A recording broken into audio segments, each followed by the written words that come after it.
Hey everybody, my name is Diane Gale and I am the author of the blog sustainableslowliving.com, and today I want to share with you 6 ways that you can get the most out of your slow living winter kitchen.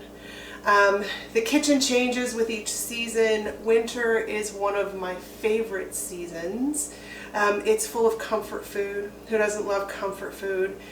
Especially when it's blustery and storming outside, there's just something that is very comforting about coming into a nice, warm, cozy kitchen and creating a nutritious meal for you and for your family. The kitchen at this time of year really carries its own special kind of magic. So first, let's talk about the kind of foods that you can be making in your kitchen this year to line yourself up with seasonal eating, because that's very, very important for our health. Root vegetables are the vegetables that are really in season at this time of year. They were harvested in the fall and put up, but they store through the winter, and there's a reason for that. That's because in the winter is when we should really be indulging in them. Our body needs the nutrition that comes from the most, and root vegetables are amazing. You can make all kinds of soups and stews and casseroles. I love to make a sweet potato and sausage skillet. You can put chicken in it if you prefer. Carrot soup, butternut squash soup. Oh my gosh, split pea soup. All of the bean soups and potato soup. Those are all things that should be coming out of your winter kitchen. And the other thing that should be coming out of your winter kitchen is roasts, right? This is the time of year to put that roast in the oven and let it slow cook. You can do beef roasts and gravy, pork roasts, a roasted chicken, right? There is nothing quite like a stuffed roasted chicken with mashed potatoes or mashed squash or sweet potatoes. It's really good, really healthy, hearty food for cold weather. And then of course there are soups. Now we just touched on soups a little bit. Soups and casseroles are a big thing in the winter kitchen, and one of the great things about soups and casseroles is you can make them ahead and you can put them in the freezer. And then you have them for a quick lunch to take to work, or for a quick dinner on a night when you don't have time to cook. And all you have to do is pair it with a little bit of garlic bread or just a couple slices of artisan bread, and your meal is ready to go. And finally, another thing that you can be making in your winter kitchen is baked goods. 'Tis the season for the baked goods, right? It starts with the holidays, and we have all of our sugary sweet treats, and I've shared some of those here on the blog, and they're amazing, and you can indulge in a few, but you can also gear yourself toward making healthier sweet treats at this time of year. It's a good time for you to learn those recipes if you don't already know them, and they can replace some of those sugary treats that are not quite as good, well, not good really at all for your health.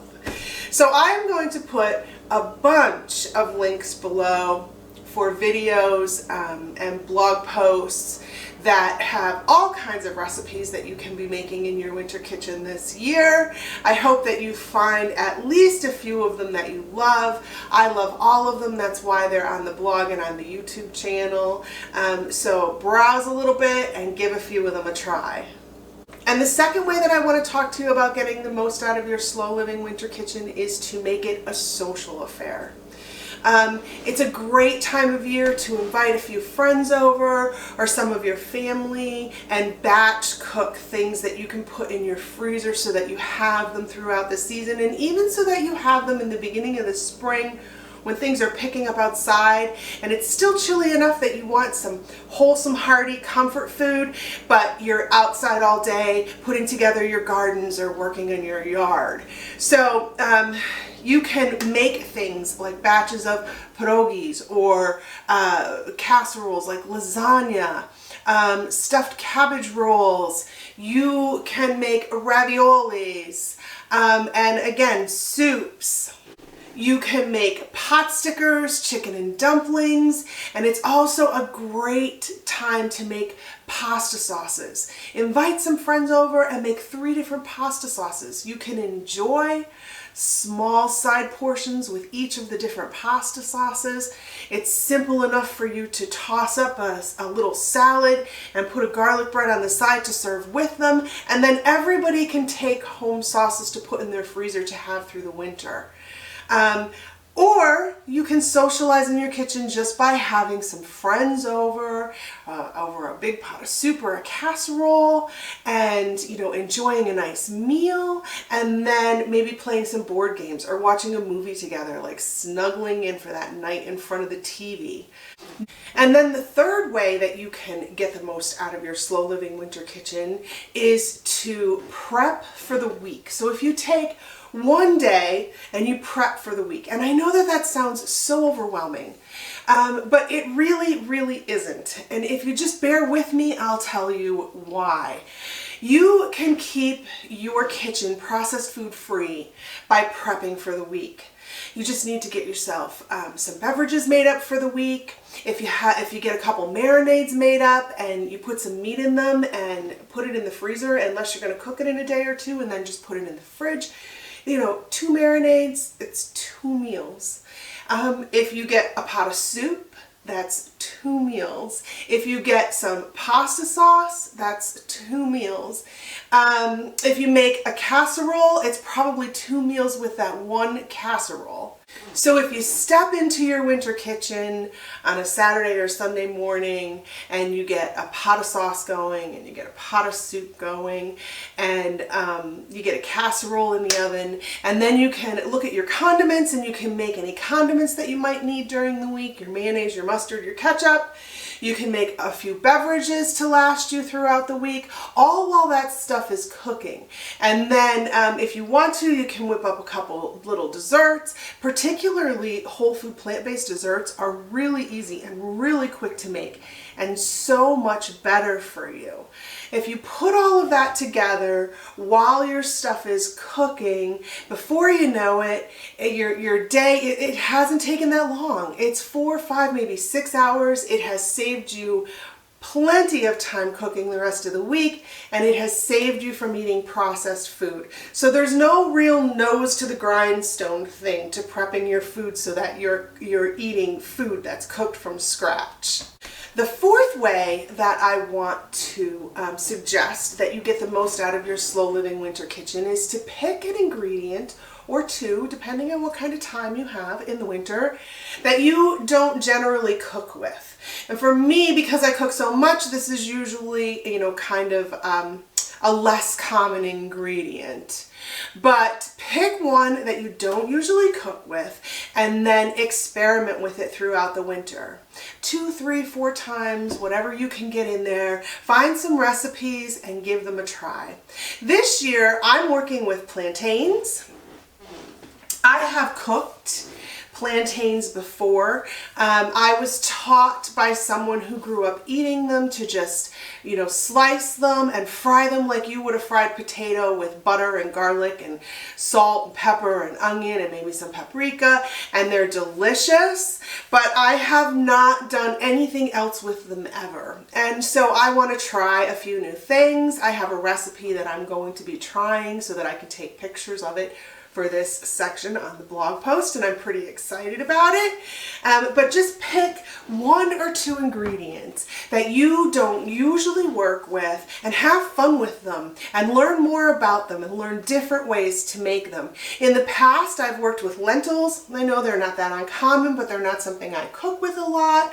I've worked with dried beans, kind of similar to lentils. I've worked with chayote, I don't even know how to say it, Chayote.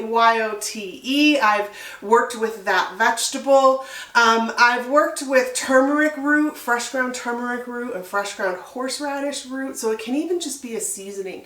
But you just pick something that interests you and learn a little bit more about it this winter. And the fifth way that I want to suggest that you get the most out of your slow living winter kitchen is to upgrade your sweet treats. Okay, so we've talked about this a little bit already. There's not a ton more to say. I love to make sweet treats in the kitchen in the winter. I'm not even much of a sweet treat person anymore. I prefer the healthier treats, but every once in a while I get a little nostalgic. Soon I'm going to be doing, well, it'll be released already by the time this video comes out. I'm doing a cast iron skillet cinnamon roll, and I'm real excited about it because I haven't had them in a long time. And it's a recipe that I love. But yeah, so you can make yourself, you know, a few of those really nostalgic sweet treats from your childhood, or try something new, but focus on upgrading your sweet treat intake to something healthier. Focus on reducing the oils and reducing the sugars. Focus on using healthier ingredients, plant milk instead of cow's milk, honey and maple syrup, or date paste, or coconut sugar instead of processed white sugar. And oh my goodness, if you have never worked with whole food plant-based desserts, you have got to try them. You know, they're not all created equal. I'm going to tell you that. So there are things that you will make and you'll be like, why is she telling me to try this? Because they're not all created equal. They're not all fabulous. But when you hit on one that is really, really good, there is nothing like it. And basically you're eating vegetables and you're calling it a dessert because it tastes like a sweet treat. So I think that it's really beneficial to you to take some time to look at your sweet treat game and up it a little bit, do something good for your health. And then the final way that I want to talk to you about getting the most out of your slow living winter kitchen is to clear out your cabinets and your freezer. This is a practice that I do every week with my refrigerator year round. Sometimes I miss a week, but you get what I mean. But my cabinets and my freezer tend to get loaded down with things that aren't being used. You know, maybe I got a little overzealous when I was shopping for a sale, or maybe I was trying a recipe and it had an ingredient in it that I don't normally use, and there's leftover ingredient. You know, or maybe I had an ingredient, I was going to try a recipe and I bought an ingredient I don't usually use, and then I never got to trying that recipe.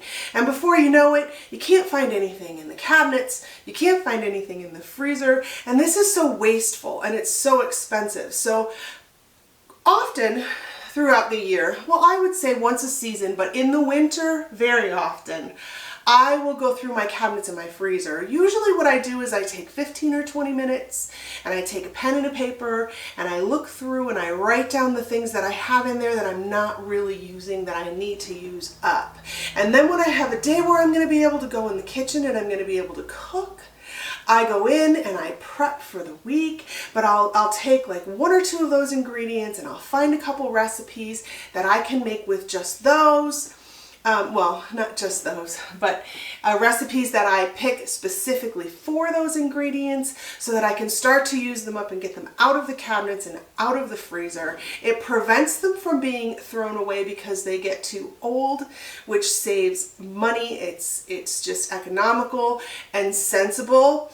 And it also exposes me often to new recipes.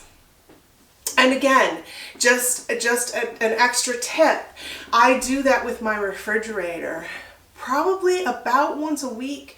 If I'm really busy, not quite that much, but I will clear my refrigerator out that way. Instead of just having food sitting in there for months at a time. I just think that it's a better use of my finances, and besides, I enjoy doing it. So those are 6 different ways that you can get the most out of your slow living winter kitchen. I hope that you find 1 or 2 or 6 of them useful. I hope that you give them a try and that they benefit you the way that they benefit me.